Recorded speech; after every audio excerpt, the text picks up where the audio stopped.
So hello everyone, this is the first time you are likely seeing me in the flesh. It is me, yep, Ben Dignan. You can call me Diggy, either's fine. I know I dropped the whole DM Diggy moniker. Oh gosh, how far back was it?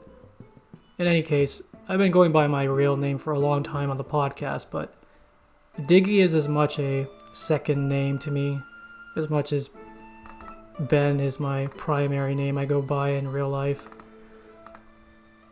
And if you're feeling really formal, you can call me Benjamin, but usually that's just reserved to my mother and my sisters when they're frustrated with me, or if I have friends trying to poke fun at me and be sarcastic.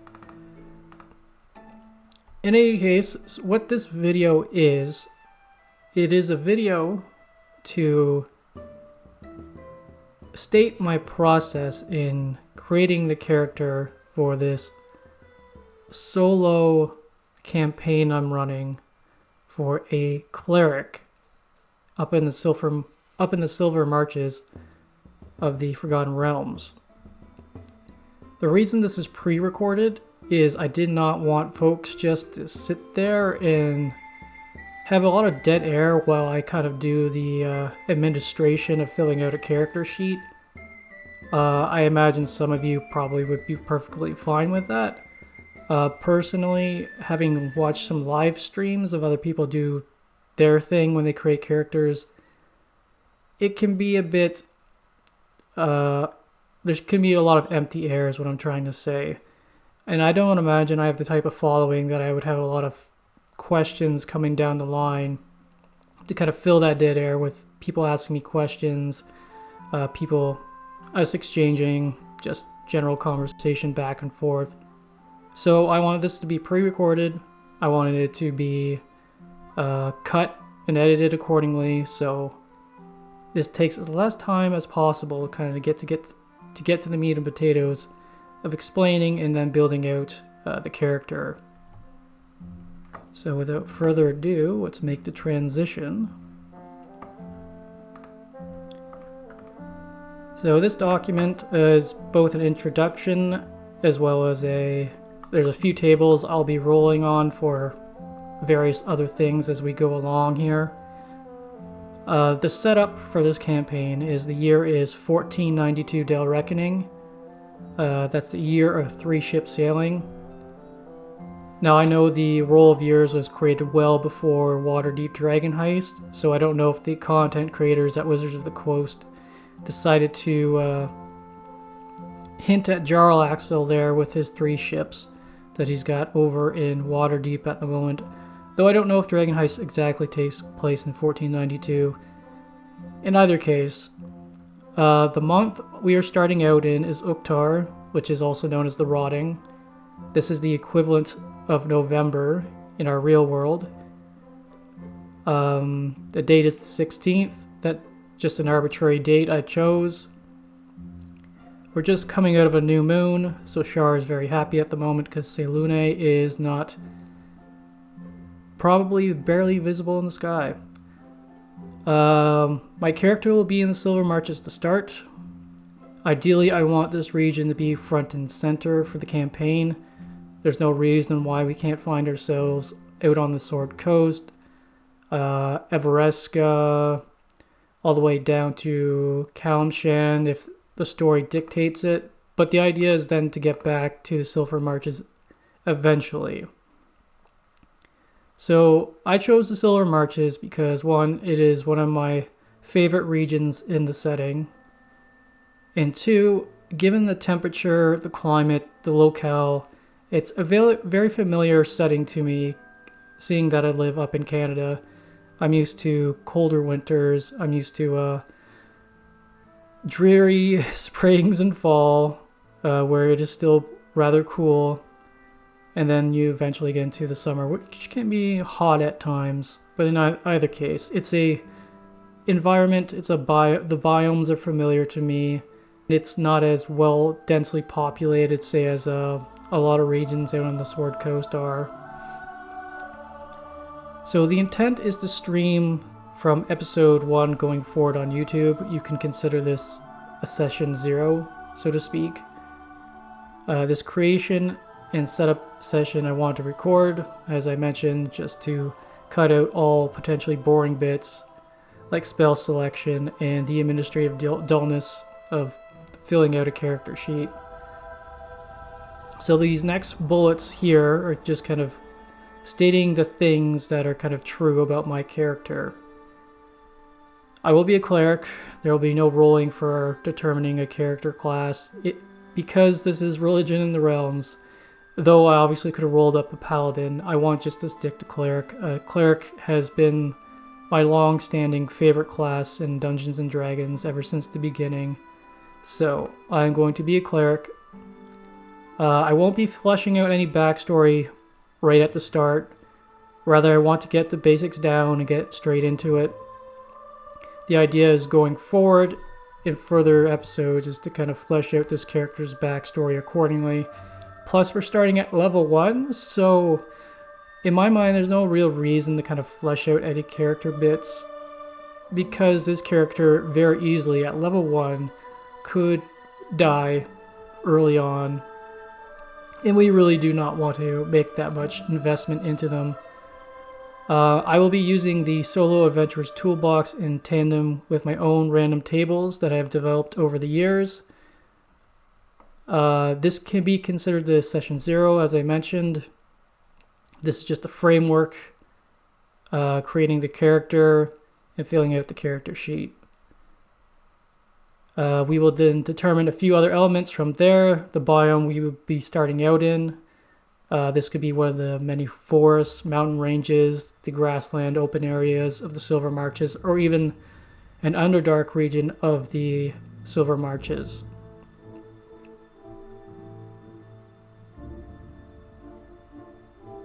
To start, this character has been rendered unconscious somewhere out in the world doing whatever it is that they do. Again, we will flesh that out later on down the line. And they were captured, only to then be dumped into a dungeon. They don't know by who, why, or where this all transpired. Again, that's what we will be figuring out as we go. The only thing on their person is their armor, a single dagger, their holy symbol, and then a trinket rolled up on the table from the player's handbook just for a bit of fun, just to see what we get and if we can build out anything from that. In subsequent sessions, we will play out this character's attempt at escaping this dungeon and little by little determine just who it is our PC is, and maybe just who it is who left them in the state, and we'll see what other sorts of shenanigans they'll get up to. This image is taken directly from the fine folks over on the Forgotten Realms wiki, just showing the month of Uktar and the moon phases during the year of 1492. You can see here where my cursor is kind of circling. We're just on the 16th, just following the new moon there right directly in the middle of the month. And we will be progressing forward. Just as a brief aside, I did want to start out kind of more towards at the end of fall moving into winter, because I don't think it's really a season that we see much come up in live plays in our campaigns at home all that much. I think most times campaigns tend to take place maybe at the tail end of spring, during high summer. Well, not to say that those seasons present any less danger, it's just that winter has its own unique circumstances and hazards, and I very much want to see those types of things come up and how our character handles them accordingly. And I will be rolling for like weather events and things like that. Again, there'll be tables that I'll reference, and I know the 3rd edition Silver Marches book in particular has all sorts of good tables in there for both encounters and weather, so I will be making use of them. I don't know if it'll be a one-to-one use, given that it is from 3rd edition or 3.5. I'm not sure exactly which of those two, but definitely during that era. But maybe with some simple conversions, some adjustments, I can make my own tables to go off of. So now I just kind of want to show the tables that I will be rolling on and adjusting. So I can already see here that I forgot to put in Dwergar for dwarf, because there are very much Dwergar or Grey Dwarves up in the Silver Marches. Gorakelstug in particular, and the Deep Kingdom being out to the west, but I'm sure the Dwergar have elements out into the eastern reaches of the Silver Marches. So I'm going to make an edit here and make some adjustments and go over the rest of the race options here just to make sure I didn't miss anything. So looking at our race options that we'll be rolling on, it might be abundantly clear to some of you folks that there are clearly some options I'm going to roll up where there's a high possibility that they will be an evil character. Specifically looking at the Dwergar and Grey Dwarf. Let me make that adjustment right quick. So of course they worship Ladugware and Deep Dwera, so I could easily roll up a evil Dwergar Cleric, and I don't have any hang-ups about doing that. In fact, I think it would be quite interesting. Also, you can see there's Drow on this list, so the possibility there of rolling up a non-evil Cleric is low as well. Obviously, there's Illustrate on the Drow Pantheon, as well as playing a Cleric of Veyron, where you could get something that's not exactly chaotic evil, more chaotic neutral, but you still are serving, though I do think Veyron's still considered a lesser chaotic evil deity nonetheless. Human, I did want to kind of play into just the specific ethnicities that are present in the Forgotten Realms. The three more prominent ones up in the Silver Marches being Shondathan, Aluskin, and Uthgard. I had some back and forth with some people just kind of clarifying whether I should consider Uthgard their own specific ethnicity, despite their deep ties with the Eluskin ethnicity, and I landed on and concluded that we'll keep it its own separate thing, because again, I think it'd be fun to, if I did roll up a human Uthgard barbarian, just to see how that plays out. It also might become abundantly clear that I have just limited myself to the core rulebook races, save the Dragonborn. I have no issues with the Dragonborn. I just don't think they have a very strong place up in the Silver Marches. I also don't think in general they have a strong place in the Forgotten Realms, but that's an aside. That's not me knocking the race. I think Dragonborn are very cool. I think they're very interesting. I just think they were unfortunately kind of shoehorned into the setting, but it is what it is, and I'm leaving them out. And they were an easy race to exclude, because by doing so I just kind of removed the one to give me the remaining 8 races to roll on. Tiefling in particular, it might be that I might want to pick not exactly the Asmodeus-based Tiefling in the Player's Handbook. I might pick something, say, from Mordecai's Tome of Foes, that there's a sub-race of the Tiefling from one of the other Archdevils that's more fitting. You can also see, if I scroll back up to Gnome, I have definitely included the Deep Gnomes. I could not bring myself to leave out the Deep Gnomes. Of all the Gnome sub-races, I'm a big fan of Deep Gnomes. Maybe that's because they're the more Dwarven-esque Gnomes compared to the other 2 sub-races of Gnomes. But I'm a big fan of Deep Gnomes, and I played a Deep Gnome Cleric for a very long time in a campaign. It wasn't Forgotten Realms based, but again, I have a lot of respect and love for the Deep Gnomes. Next is the table for Faerunian deities. I have made it a D20 chart or table, and I imagine some of you might be a little perplexed as to why I didn't just expand it out to say maybe 50, make a D100 table. There's a reason for that.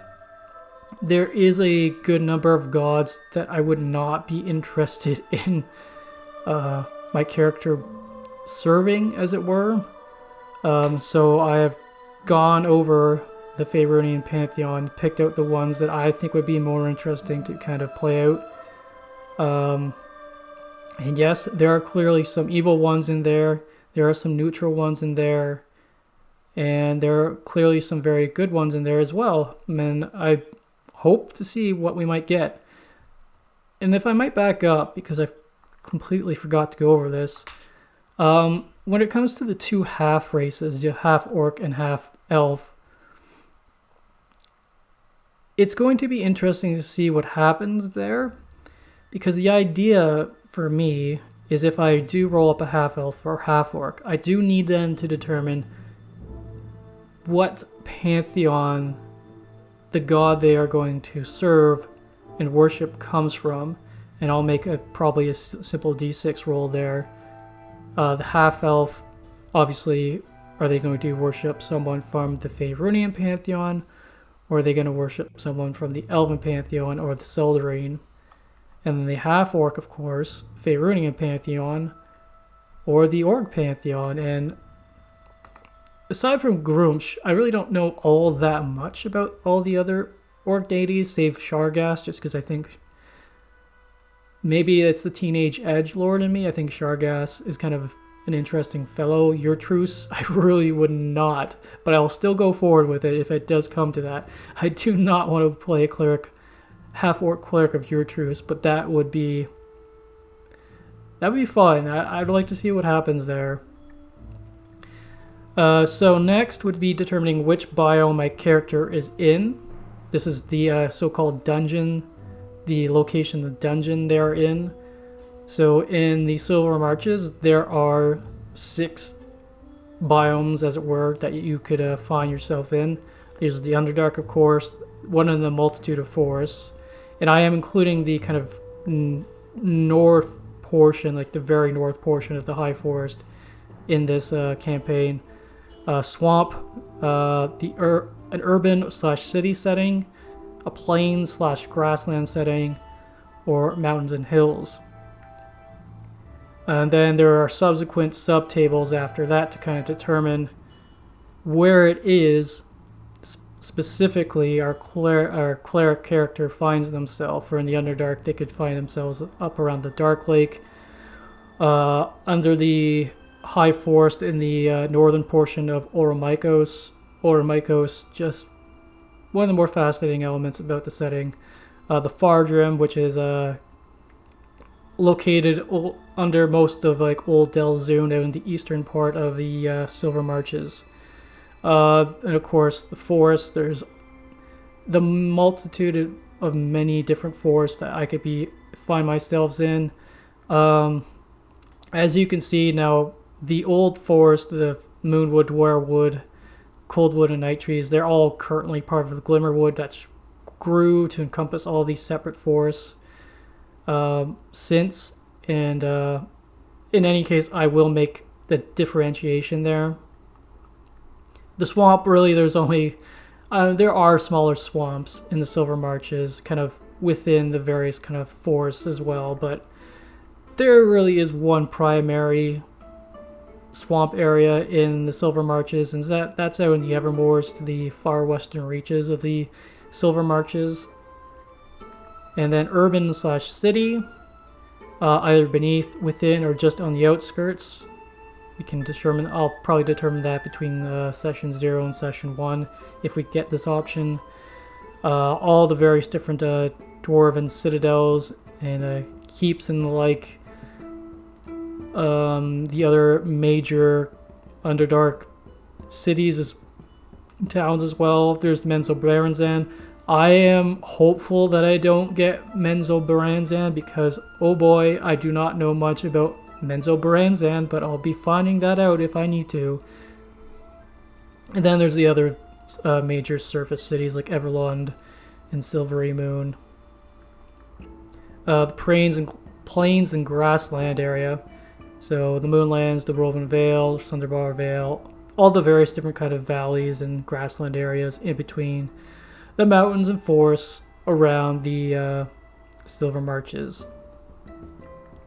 And then there are the 4 primary mountain ranges of the Silver Marches. There's the Ice Mountains, where Citadel Adbar is. The Nether Mountains, which is I believe it's the largest mountain range, save the Spire of the World, of course, up near in the north. But then the smaller Rovan Mountains, which I believe Citadel Felbar is based out of.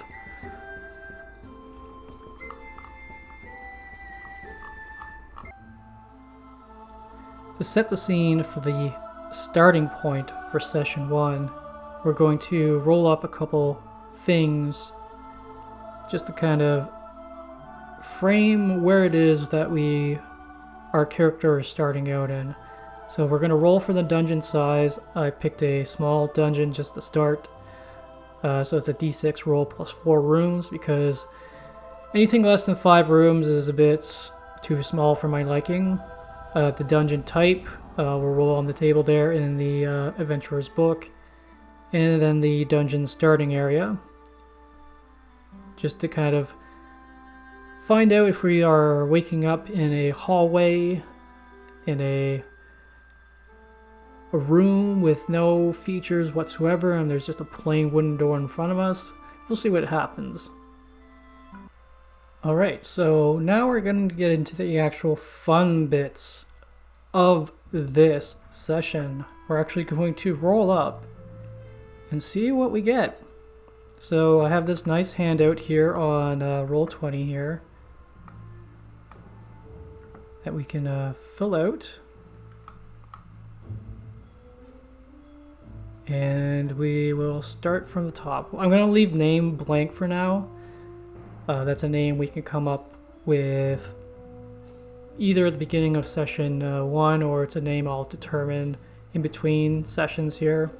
Maybe I'll come up with a few options, and if there's enough participation at the beginning of session 1, we can kind of go to the chat and see what we like. If not, I'll just make a roll between maybe 3 names and go from there.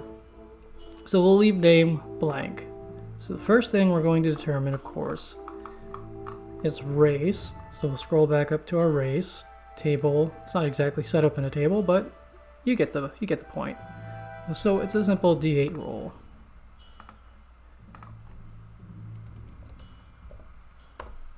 So a 4 gives us a human. Okay, so we know you'll be rolling on the Faeronian Pantheon table, so all that work I did wasn't for naught. So we'll roll up a ethnicity next. So let me just type race here, human. And then we'll roll d6 for ethnicity. 3, I believe that's Chondathan? No, it's a Luskin. Alright. A Luskin. Alright. So next on the table is deity. So because it's a human, not to say that humans can't worship other gods from other racial pantheons. The big example I always go to show that exception is Mirabar. If you're interested, you can look that up, how the dwarven and human cultures mix to the point that you can have human clerics who worship Moradin and his ilk. So we'll roll d20 for our deity. 19. Tempest, the god of war. I mean, an Eluskin human who worships Tempest. Well, if that isn't on the isn't on the nose, I don't know what it is. There's only one domain that fits for Tempest in my mind, and obviously that's war. The War Cleric is actually probably my favorite domain from the player's handbook. I know it's a very generic cleric domain, but it is my favorite domain. So I'm happy we got that. Next up is the trinket from the player's handbook. So I'm going to grab my book. Well, I'm going to make the roll first and I'll reference the book. So that's a D100, I believe. An 8, so give me a second, I'll look. So it is a small idol depicting a nightmarish creature that gives you unsettling dreams when you sleep near it. So I don't know what this Cleric of Tempest is doing walking around with that.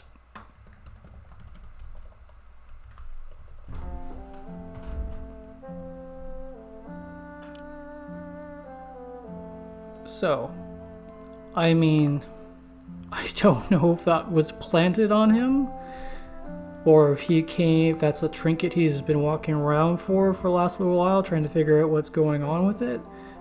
That's something we can, like, ask the Oracle come session 1. I don't want to determine that right now. Next is the biome we're starting out in, so we'll roll D6. 1. The Underdark, great. So we're in the Underdark. Specifically, we are roll D6.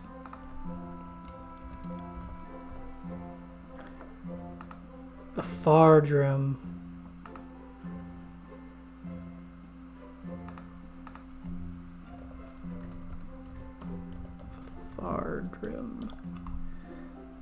And I'll try to have maps up come session 1 just to kind of show folks what it is.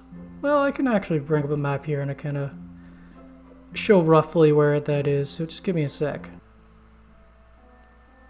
So, this is the map from the 3rd edition book, Underdark. It is one of my favorite supplements. Pretty much in all of Dungeons & Dragons, just because of how interesting it is and all the different descriptions of all the different locations in the Forgotten Realms found in the Underdark. I personally think I like it a lot, let's just put it that way. I wish I had a physical copy of it. So the Fardrim is up in this area. This is specifically in the eastern portion of the Silver Marches. You can see it doesn't extend all the way out to the buried realms that are beneath the On Rock.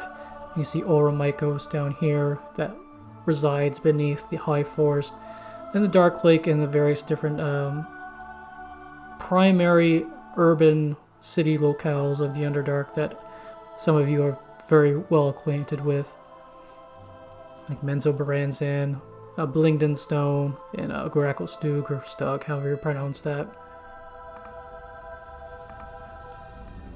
Alright, so we are almost completed. You know what, I'm not going to roll for the dungeon side type table and all that yet. Instead, I think what we're going to do next is get out the character sheet and do all the fun bits there. The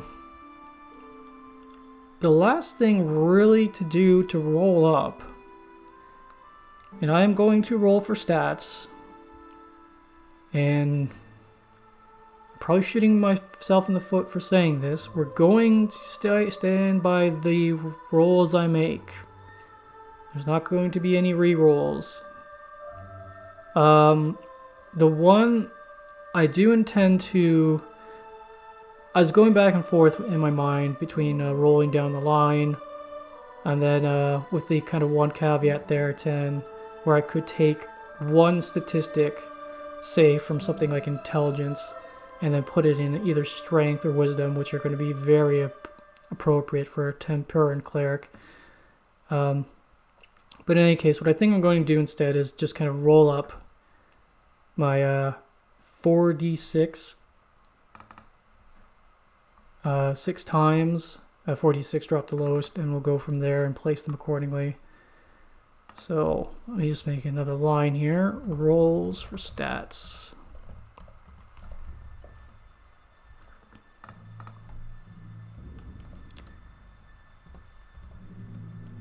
Okay. Ooh, that's a 10. 10's not terrible, but it's not great either.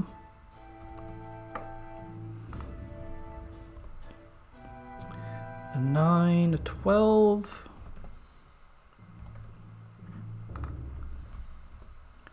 Ooh, there's a good roll. 11, 16.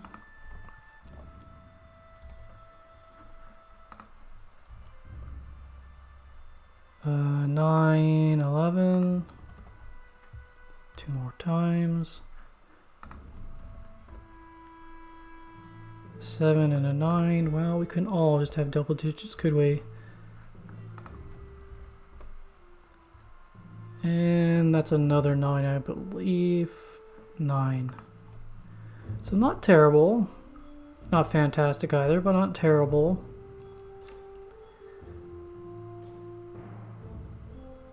Now, in my mind, there's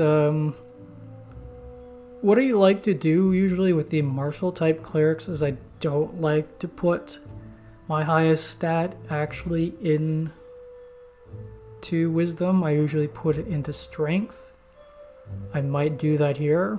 We'll see. But at the very least, we'll bring this over here. We'll open up the old character sheet. And we'll look at what humans get. Your bog standard human. And we're not picking variant human either.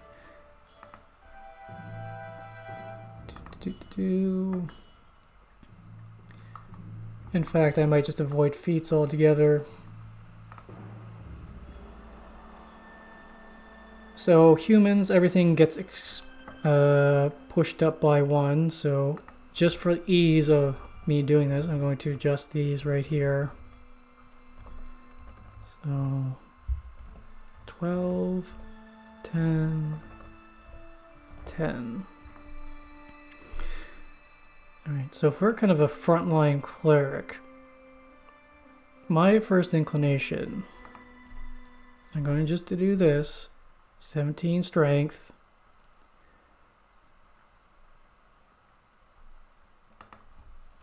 13 wisdom, 12 con, and then it's kind of just a matter of throwing in my 11 somewhere, and let's be honest, it's probably dexterity.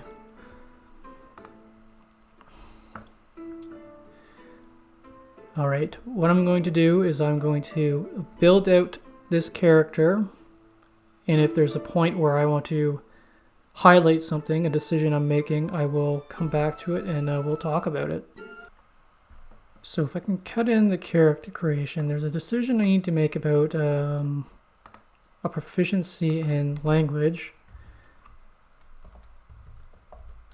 Now I know a lot of folks, when it comes to playing the Forgotten Realms, at least from what I've seen, they kind of avoid using the kind of regional languages. You don't see people taking proficiencies in Aluskan, Chondathan, all the other spoken languages that you would see around the region spoken by humans and the like. I think for this campaign, I am going to do that though. I'm going to give this individual Common and Aluskan. There's also a way to roll for random height and weight, so we're going to do that. So for a human, it is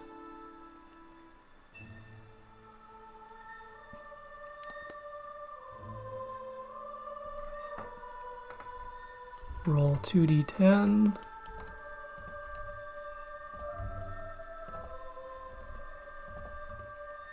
And then our base is, what is it, 4 feet 8 inches, so that is 12. So that puts us at 5 foot 8 inches, not a very tall individual. And weight.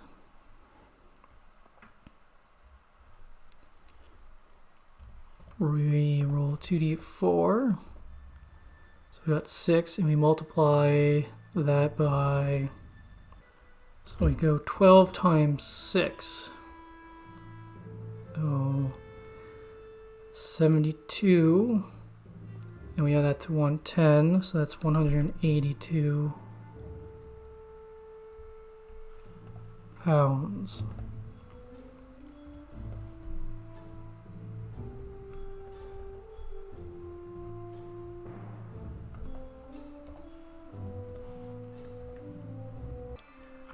So those of you who've watched the Tempest, or listened to the Tempest episode, you know I've come up with a kind of custom background for like an acolyte of Tempest, and I'm going to follow my own direction and use that rather say than the acolyte background from the player's handbook.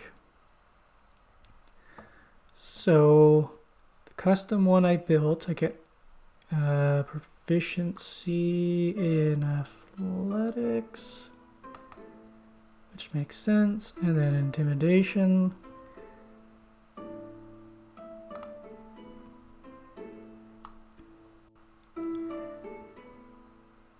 And then language or tool proficiencies, 2 of either leatherworker's tools, mason's tools, or smith's tools. Then we go down here. I'm going to say mason's tools. Make that a query. And smith's tools.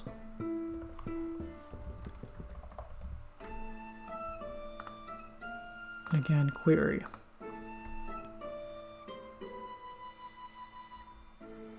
Of course, I do suggest the equipment there that you get from your background, but because our character is going to be stripped of all but their armor, holy symbol, and dagger, and the trinket, that's a moot point, so we won't bother with that. So we then look at what are the various features I suggested, and there's a whole whack of them because there's a whole lot of martial-based sort of background features you could take, but I think I'm going to be nice and simple here and just take Shelter of the Faithful from the Acolyte's background and just add that in.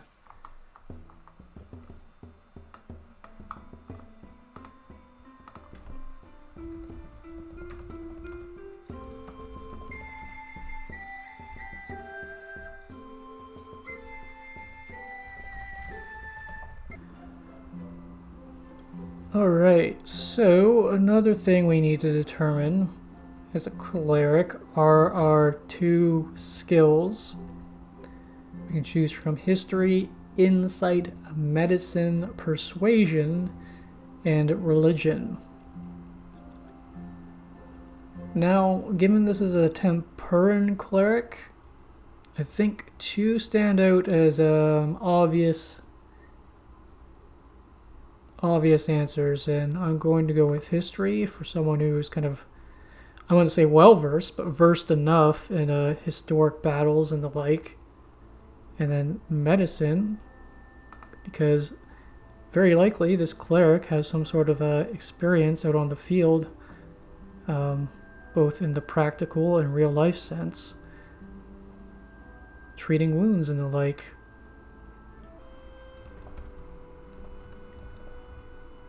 Here I'm just writing down that this individual has a amulet version of the holy symbol. Can't exactly have it on the shield if the shield's been taken away, can we? Alright, so next up is cantrip selection. A first level cleric gets 3 cantrips. I'm telling you right now I'm not taking guidance as a cantrip just because guidance isn't broken. It's just it's such a common choice for clerics, so I'm really going to stay away from choosing guidance here and go with other options instead.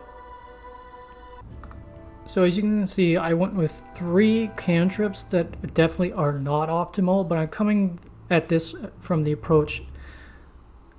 What makes most sense for a Templar and Cleric to have in their daily duties as they move about or serve at a temple?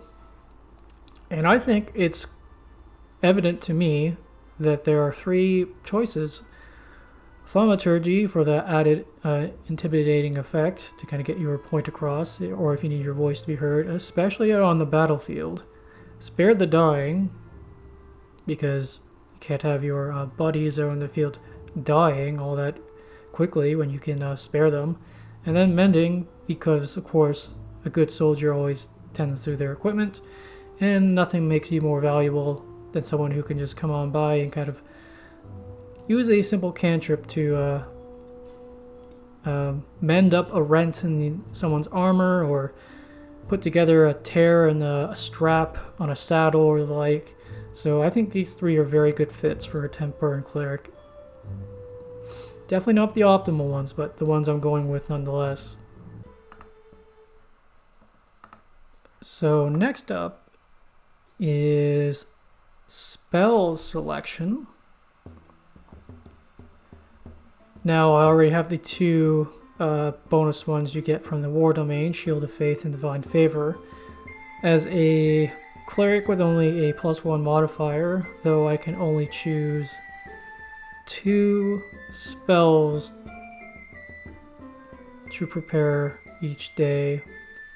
So again, trying to get into the head of a Templar and Cleric, and admittedly I am being a bit optimal here in choosing Cure Wounds, but I do think it's fitting that a Templar and Cleric would be walking around with Cure Wounds prepared, and a command of course, just to again let your presence be known both on the battlefield or out in the world in general.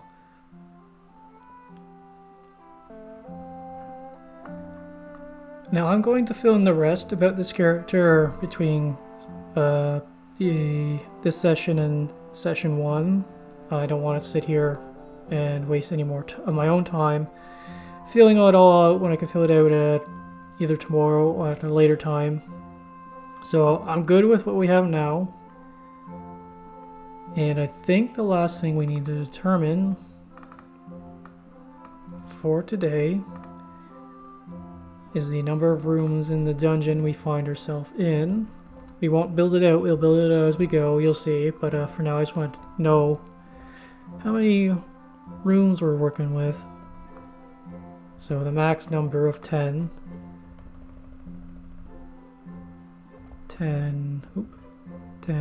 rooms in the dungeon type table. We'll go to the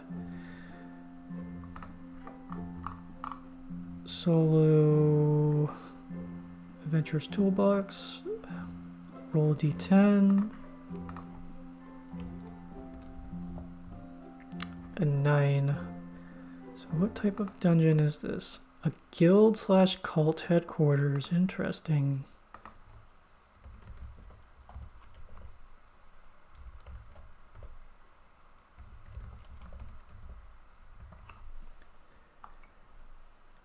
The starting area of the dungeon we wake up in.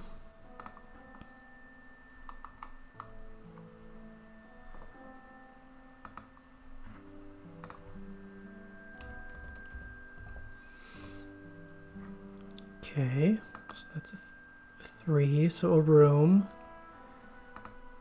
Ooh. Room. And there's some subtable we need to roll on.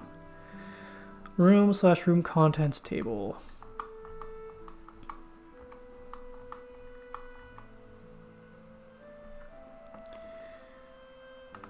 Roll d20. 6.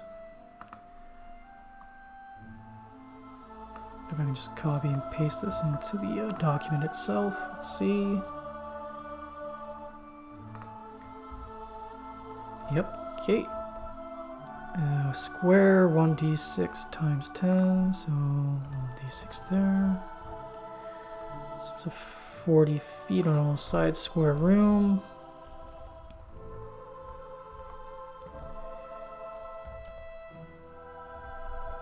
And how many exits?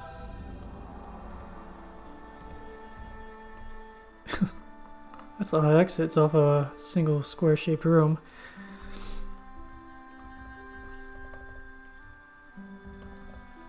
It's 6 exits. And then there's a table for contents. So it's interesting, if we go back here, that it's a guild/cult headquarters building that we're in.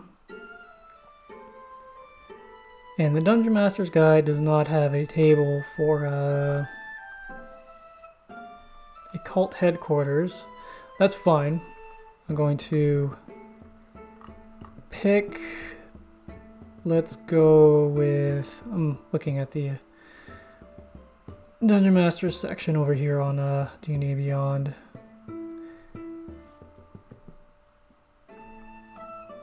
Let's go with which table? Lair.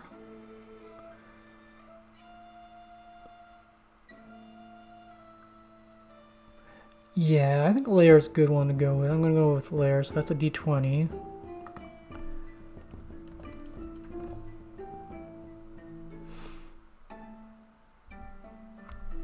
Seven.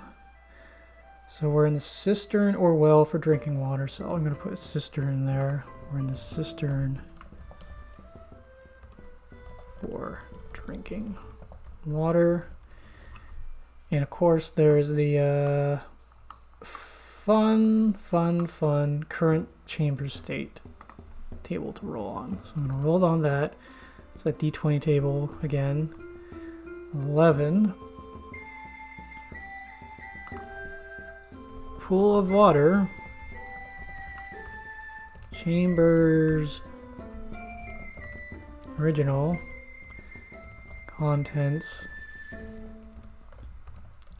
are water damaged. So you know what? This actually might be a well. And the well flooded up for some reason. Put in well flooded up for some reason. Not that there would be much in the way of